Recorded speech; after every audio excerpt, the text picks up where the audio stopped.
a tough guy. Yeah. Alright, it's over. What's up? What's up? They got me thrown What we off. got here? What's going on here? That Philly Billy. Politics as usual. Yo, what is this, Benjamin Buttons? What's going on in here, man? You see what I got playing? Sky's the limit, though. Sky's the limit, man. They used the young Biggie and the Biggie video. Yeah, sky's the limit right here, the young Philly Billy. Where's the tattoos at? I don't got no tattoos. Okay, it's the pre-tattoos. I We got EJ. Where's the great beard? Oh, man. I don't know about these dudes, man. Puberty. What's the deal? You Start of a new show? So start Hey, how many shows we did so far? A lot of them, man. Sky's the limit. Sky's the limit? We just be kicking. We grown now? We legal. We legal with them minus 50.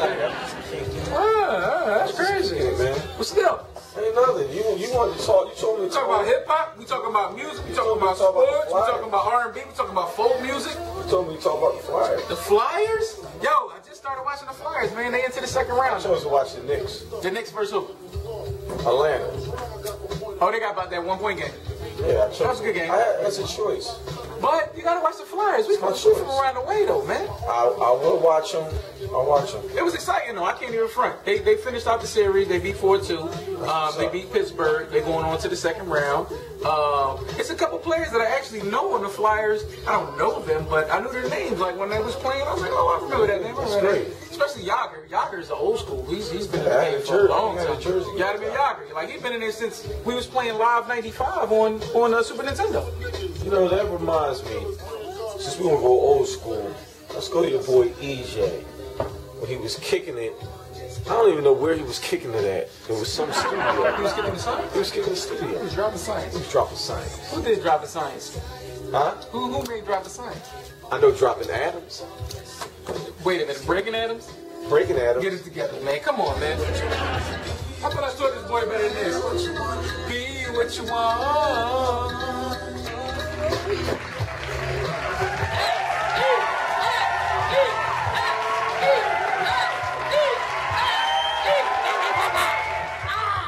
Boy, Chief Rocker live at a secret undisclosed location, Batcave Radio, with my man Biz Porter running the Batcave, where many famous recording artists, the King of Philly, my man Gilly, Meek Mills, and even Weezy.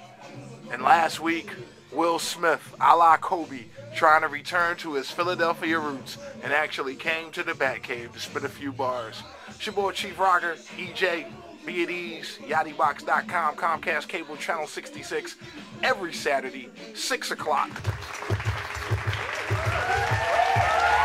Welcome back to SC. They call me that some double EBHE fleet. Yeah. Bootleg Wayne. Don't let it go to your head. Don't let it go to your head. Did he say elbow?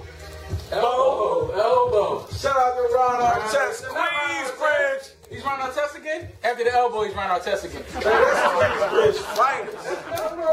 Man, he's about to piece. Man, he didn't mean to do it. He was hyped. Just like when he was explaining to the ref, he was beating his chest. That's what he said. He was like, I was beating my chest. That's what he said. Yeah, really. Yeah. Like, how do you, and I'm going to let you watch me get up this time. How do you beat your chest? It's a guy right here, and you just go. Don't let it go to your head, boy. He's on record. He has a psychiatrist. Yeah. He has a treatment plan. Does he go to on a regular basis? Shout out to Warren E. Smith. Does he go to on a regular basis? Shout out to Northern Homes. You can't get a shout out. I gave him shout outs. Shout out to Child and Family Solutions then. What's All up? right. Shout out to ATA. Yeah. That's where I started off at. Staffing Plus. Hey, we going in, huh? Yeah. I drew a play. I got you. Yeah, man. Look, Mental health. Does he go on a regular basis? I don't know. I don't know. It's him and Delonte Westley. So did you see Delonte Westley gonna put a wet willie in the ear? Delonte, he's bipolar. Delonte is crazy. He's the I'm sorry. term is I bipolar. apologize. He's bipolar. He's off. So what do you give Ron Artest? What do you mean? What's his diagnosis? I don't know what our test is. Oh, just from my observation? Yeah. I won't say bipolar because people throw bipolar out there a lot. Like, he's psychotic. I would give him the DMX. I'm a manic depressive with extreme paranoia. All right, we don't want to make fun of it. Psychosis going But on. yo, so a real rap, Ronnie's the reason Michael Jordan's last comeback got cut short because he broke Jordan's ribs. Oh, And they're off. Ronnie's a little off. no, he's definitely off. That's what I'm saying. Him and Delonte West. Cameraman, he might be shooting. I know. Like, him What is and the camera? I don't know, but anyway, him and Delonte West are both off. They need mental health service on a regular basis, and a lot of these NBA players, NFL players, if they have issues, they need to have some consistency going on as far as this goes. Just like the young boy from Philly that killed himself, man. Like, it's a lot of mental health issues in the game. They gotta address these. We're going to get into contact sports where the mental health stuff is real prevalent, but we're going to go in, like, we got to understand, they got to handle these people with kid gloves. Like, when we coach the youth, you got to take everything into consideration. Yeah. These is nothing but grown-up kids. And they're babies from the door. So I think I got you right here. Got me. Yes, right there, sir. I'm about to jump.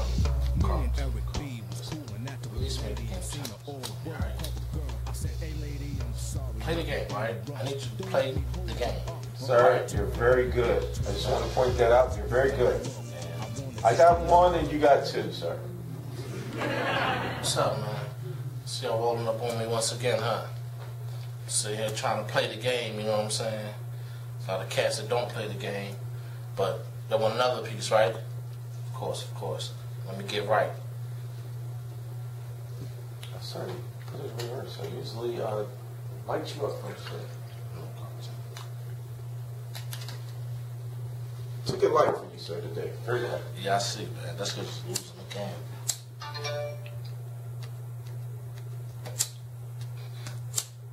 Uh-oh, sir. Seriously.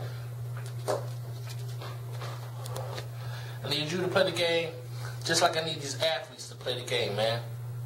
I'm sitting here watching TV. I see athletes all over the place, man. You got athletes acting.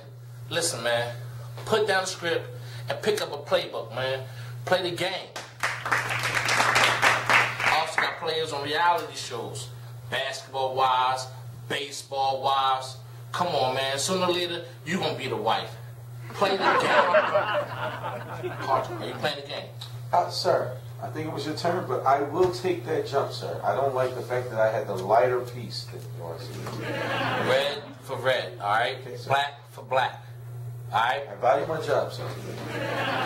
Another thing, I see players dancing with the stars and all that. Listen, I want to see you dancing in the end zone, not with the stars. Play the game. Sir, you have a jump right here, and doesn't look right, but that's a double jump, sir. I value my job, sir. I love your ambition. I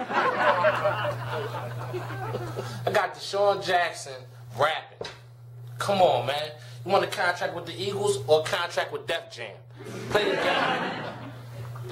Sir, it looks like you have another jump here and another jump here, sir. You are doing extremely well, sir. I'm playing the game without even playing the game. So I want to know why Lou Will is on the remix.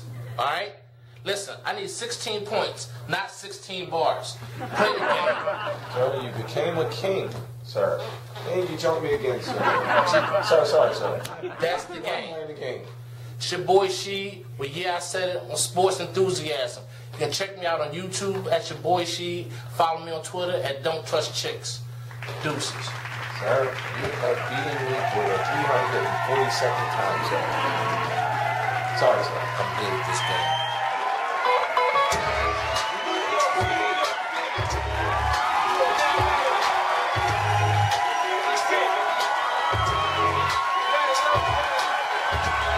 Good time. 50 Cent, man. 50 Cent, man. Bootleg Wayne. You bringing that 50, man. Welcome back to Sports Enthusiasm. We at Rand's crib, man. World peace. You ever show 50 love like that? We did. You know, we show 50 love, man. 50 get a lot of shine on 24/7. Yeah. Mayweather man. Money Mayweather team, right? Man, Mayweather versus Cotto. I personally got Mayweather trashing Cotto, man. And why he take this fight? He just had to take something? Well, I mean, most of his moves is business decisions, and Cotto has a very wide fan base. So what happened? He based it like he said he's like the third highest draw in the last 10 years or something. Who, Cotto? Cotto. I mean, next to who he didn't fight with, for whatever. The Golden Boy's going, but the Golden Boy's behind the scenes, man. Yeah. The way I look at it, though, it's going to be interesting. Because like I said, I got Mayweather trashing Cotto for 12 rounds. Yeah. He probably will get stopped on cuts, may get stopped when he looks over to his family or whatever, but it's no contest, too slow for the reflex. Yeah, I think so too. He's strong though. Cotto got some strength, but he's not going. It's not going to be. People don't understand. Floyd grew into that body. He be trying to knock people out now. That's true. He walks people down now. That's true. He gonna probably stretch it. The thing is how he's gonna respond after this 90-day incarceration. Like incarceration. Coming out of that. Coming out the joint. Coming out the joint. And then coming out the joint. I said coming out the joint. What up, baby? My man Simon One Punch Carr is in the building, man. Yeah, man. Punchline exclusive. Welcome to Sports Enthusiasts. Oh, man. Make yourself comfortable, Thanks for man. having me, man. Yeah, man. Yeah. We was it's ironic that we talking about Floyd. Right. We got a teammate of Floyd on the Good U.S. friend of Olympic mine. team. What year Yeah. was that? 96. 1996. Yeah, it was dominating, doing a lot of That team was that was kind of like a dream team. Yeah, it was. It Give us was. some names, It was man. like Barcelona, man. It was, Antonio Tarver. You know what I mean? It was Dave Reed, Champion. Zab Judah, Champion. me, Terrence Coffin, Eric Morales. You know, everybody just came out, and Floyd, of course, man. Everybody just came out the gate. Everybody was excited. I remember just being in the amateurs, and he always had that same style. You know, Detroit and Philly always used to compete. You know what I mean? Because we always talk about players and different things. But it was something else was going on in '96 because the bombers and stuff. There was a lot of politics going on around that time, a lot of little shady stuff. So let's go to your boy Ease with politics as usual. Wow.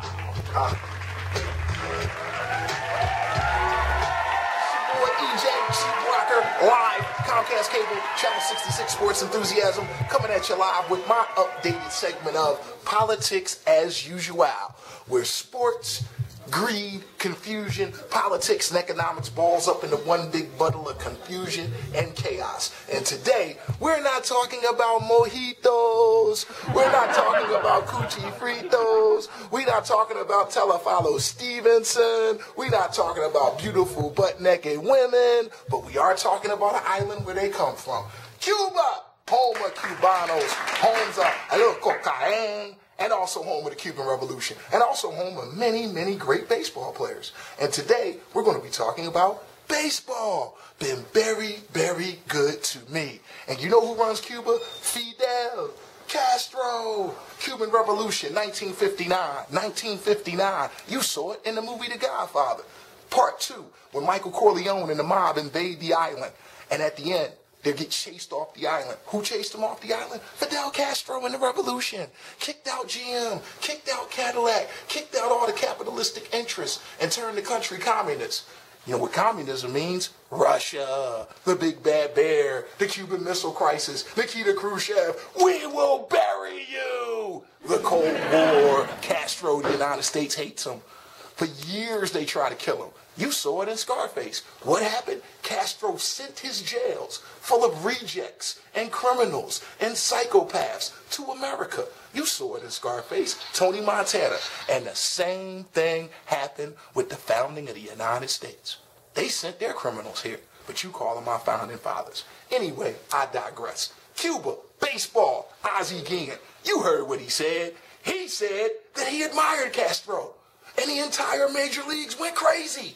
They suspended him for 5 games. I thought this was freedom of speech. But here's where the politics and the economics come in.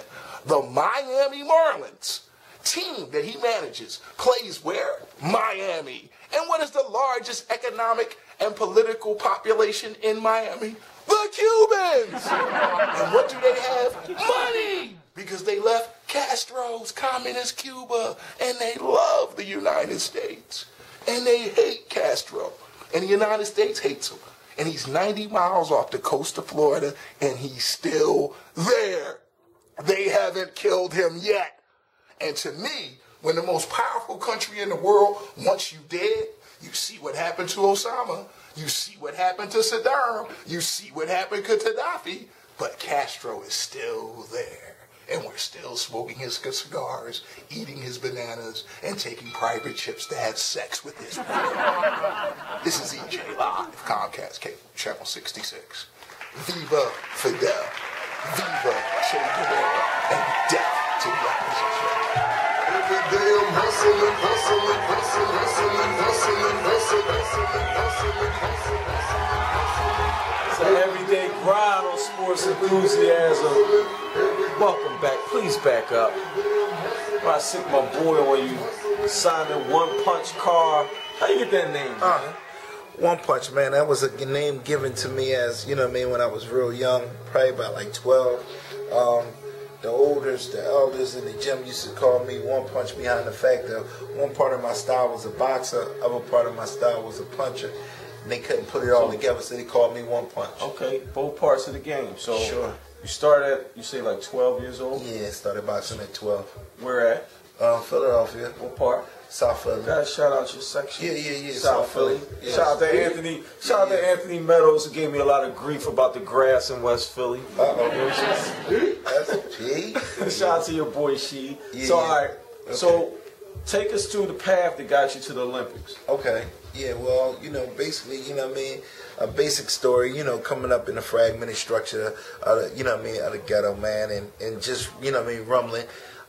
Just basically wanted to get out of there, you know what I mean, it just came up, you know what I mean, lost both of my parents at an early age, you know what I mean, the day I was born, my dad died, you know what I mean, was found murdered in the streets, you know what I mean. And, you know, at the age of 5, I found my mom, you know what I mean? So I just basically was just, you know what I mean, going through life trying to find my way. And, you know, like, you know, I found my way in the gym. So who brought you to the gym? One of my uncles. I always used to fight all the time, right. Not really knowing, you know what I mean, what I was going through. I used to always fight, but the interesting thing about me fighting, you know what I mean, I always could draw a crowd, generate a crowd.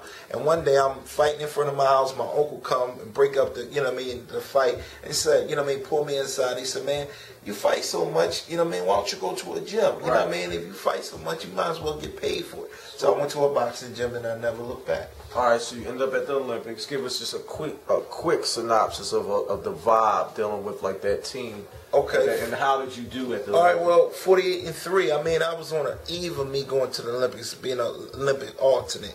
You know what I mean? It was one of the most talked about fighters in Philadelphia, and there was a lot of, you know, fanfare, so we was competing to go to the Olympic team at this time. Now, if somebody got cut or injured at that time, then I would step right in. I was Olympic alternate in 96. And on the eve of me going out to Atlanta to compete, somebody broke into my home. So it kind of derailed a whole lot of different things in my whole life. Yo, we're going to cut to your boy Sleep, which is myself with Sneaker Fiend. We got an exclusive. We got to come back after these. They're not commercial messages. They're infomercial messages. Where's Randy? Randy, I think you're in trouble. Hey. 1993 is the year. Big Bad Bill Clinton. Jazz playing, weed smoking. I'm not going to say what else he's known for. Bill Clinton. The rise of the economy. People started blinging. Pumping, and Biggie started riding yachts. People had money. You remember those days when people had money? Midnight Marauders. Doggy Style. Wu-Tang 36 Chambers. Black Moon entered the stage. This year was crazy for hip-hop. This year was also crazy because one of the greatest NBA players of all time retired on October 6th. Then right after that, he drops the Air Jordan 9. Now, some people speculate he won 3 titles. He beat Phoenix for the last title, but then his father was murdered in the summer. He was looking for motivation prior to that, and I think that was the straw that broke the camel's back. So he drops the 9. Me, myself, I thought it was a decline in styling. You know what I'm saying? It did pretty well, and this is actually the first shoe that he didn't wear on the court. Now, he was 30 years old. He retired one day after training camp, I guess that's how Mike do. He just like to throw hooks and everything. But he puts this shoe out, and this shoe is really known because there's foreign language going on the sole, right? The right shoe has DD, which is French. That means dedicated. I'm well versed, guys, so follow me. Thumbs up. Spanish, force, intenso, Italiano. Shout out to Philly Billy. That means intense. And you got Liberto. I'm not looking down at anything, people. Liberto, which is French, is freedom. Then a Mutag, which is German, which means graceful. And let's go to the left shoe. There's some Russian on here that I really can't pronounce. That means sport. Uhura, which is Swahili. That means independence. You got another Russian word on here. You guys want to look at it up close? I don't know what it means, but it means freedom. Athletisch, which is German. Shout out to Ivan Drago. That means athletic. And Mudushi, which is Swahili, and we don't know what that means. So, your boy Jordan played baseball. You know the story. He didn't dominate baseball. He struggled, but he was getting better. But you know, this ostracized on Sports Illustrated. They said he was hurting the sport, killing the sport, and they made a cleat version of the shit. But on the basketball court, you had Kendall Gill, Mitch Richmond. They kept the legacy alive. As the story is untold, you know, a year and a half, he returns to the court against the Indiana Pacers. 3 more chips, history is made. Yup, but 93, more so known for this shoe, I don't know. I think I'm going to ride out with Bill Clinton, man, because people started getting their money.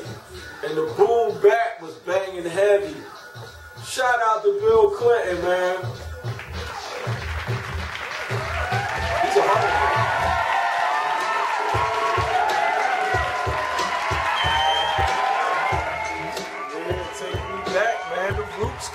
The Roots crew. Shout out to Philadelphia. Shout out to West Philly. Shout out to South Philly. With your man Simon. One Punch. Carr. So you left us on a cliffhanger. Sure. Unfortunate situation that happened. Yeah. You know, right before you went to, please back up. Got my homie with me. You ain't get hit in the mouth. All right, so just take us back to what happened, man. Yeah, well, you know, 96 Olympic team, man, you know, get ready to go and compete and do some things with Floyd and all the, you know what I mean, the great ones that was on the team. And on the eve of me leaving, somebody broke into my home, you know what I mean, at 5 o'clock in the morning where me and my elderly grandma resided at, and out of the fear for the safety of my life, you know, I fired at the intruders, you know, shortly after only finding out one of them, you know what I mean, you know, was found dead. And, you know, that was a tragic situation. And it really, you know what I'm saying, I you know, exonerated all the charges. They ruled it as self-defense. And they came back like nearly like a half a year later, and they, you know, and they nailed the conviction and charged me with 3rd-degree murder, where I served nearly a decade behind bars, you know what I mean? So it was a real, you know what I mean, tragic situation, something I reflect on every day. And it's something I got to deal with for the rest of my life. You know what I mean? Also put my life, you know, on hold for a decade, you know. So I went away, you know, I was incarcerated. And a lot of people, you know what I mean, thought like my career was over. I don't want to cut you off. Boxing is one of the sports that's considered a young man's sport. So immediately you get stigmatized coming out. So we're going from 10 years. How old were you when you was locked? When you got 17. 17, so you're coming out at 27. Yeah, 27. And that's usually considered a prime of a fighter. Yeah. So how were you received when you came out? A lot of people thought I really couldn't do it. You know what I'm saying? And, you know, honestly speaking, I knew in my heart I could, but, you know, it was just like, really just like proving it, you know, to the naysayers. So I came right back out and just went on, you know. What weight class you at now? Because I know you're a man now. Yeah, you're not a teenager. Yeah, I fought at, you know what I mean, early on I fought at light heavyweight. You know what I mean? Like lightweight. So it was like 135. So 135. You know, 130. Then I come back, you know, I'm a full man, so I'm fighting at light heavy, you know what I mean, 175. Wow. You know what I mean? I really couldn't even hold that weight. So it was, you know, it was like, you know, it was a lot of growth. It was a big for you boxing fiends, you know, that's an incredible, that's not a stretch that any boxer has taken. You know, usually someone ends up at 175. Yeah. They start off at 154. Yeah, move maybe up. 140. Yeah. Maybe 147. Probably 6 weight classes up. I jumped. He jumped something that's not normal. Right. So how'd you do when you came out? Oh man, you know, I just came right out, man. 10 fights, man. 4 first-round knockouts. Just start blazing everything, you know, that was in my sight, man. And I really earned the name One Punch. You know, I looked up on the front page of the Daily News, Inquirer, Sports Illustrated, Power 99. You know, they shouted at, you know what I mean, shout out your boy. Also, you know what I mean, Freeway shouted me out. And it's in Cannon, you know what I mean, with Lil Wayne, one of the biggest singles, you know what I mean. I roll over your squad like I'm One Punch Carr. Yeah, that was me. You know what I mean? Salute your boy. So, I mean, you know, that was a real good feeling, man. Like, you know what I mean? Just me missing a whole big era. You know what I mean? Like, me and Bernard, you know, I was riding around with him at 12, 13 years old. You know, he had a Cadillac, come back, he had a Bentley, a Phantom, and everything. And it was just like, you know, I didn't never look at him the same way. You know, I missed the De La Hoya fight. I missed the Trinidad fight. I missed the video game. You know what I mean? It was the same thing. What happened? You on this roll. What happened? Sure. Okay, well, you know, it's just politics as usual. Well, it's funny you should Shout out say to that. EJ. Yeah, you know, it was like, all right, you know, if this is the way it's provided for me to eat, I started blazing everything that was coming my way, you know, knocking these guys out. And now these opponents and people was coming in, they saying they want extra money, you know, 10,000 more and more. And it's just, you know what I mean, now fights is falling out. Short notice. Short notice. Just trying to put you in a situation to be a contender. Right, and I'm just really trying to win at this time. And now it's fights, you know, stalling. So if this is the way I need to do, you know, to feed my family, there's really no contingency. So let's talk about the plan B. This going to bring you back to the plan A. Sure. You know, Punchline Clothing, you know what I mean? That's what I formed. I really, you know what I mean, started losing bread in terms of, you know, as far as in a ring. I had to really execute myself as far as, you know what I mean, I never planned. Contingency plan. That's what we call it. So I really, you know, started a business as far as, you know what I mean, publishing, and started my own clothing line, Punchline Clothing. This is what it is. Where can they find you? You know what I mean? We're punchline.com, on Facebook, you know what I mean, under Simon Carr, Punchline Clothing, on Twitter under One Punch Carr. You can find me, you know what I mean, on South Street, you know, in Soho. You know, so we're doing a lot of positive things. I appreciate that. No, we appreciate it, man. We appreciate you coming on the show. We wish you the best of luck. We know you're going to make it back in the ring. That's the goal as well. That cruiser. Yeah. Look out for Punchline Clothing. No doubt. Look out for Simon Carr back in the ring. Right. Once that happens, we will cover it. Right. You know? This has been a Sports Enthusiasm exclusive.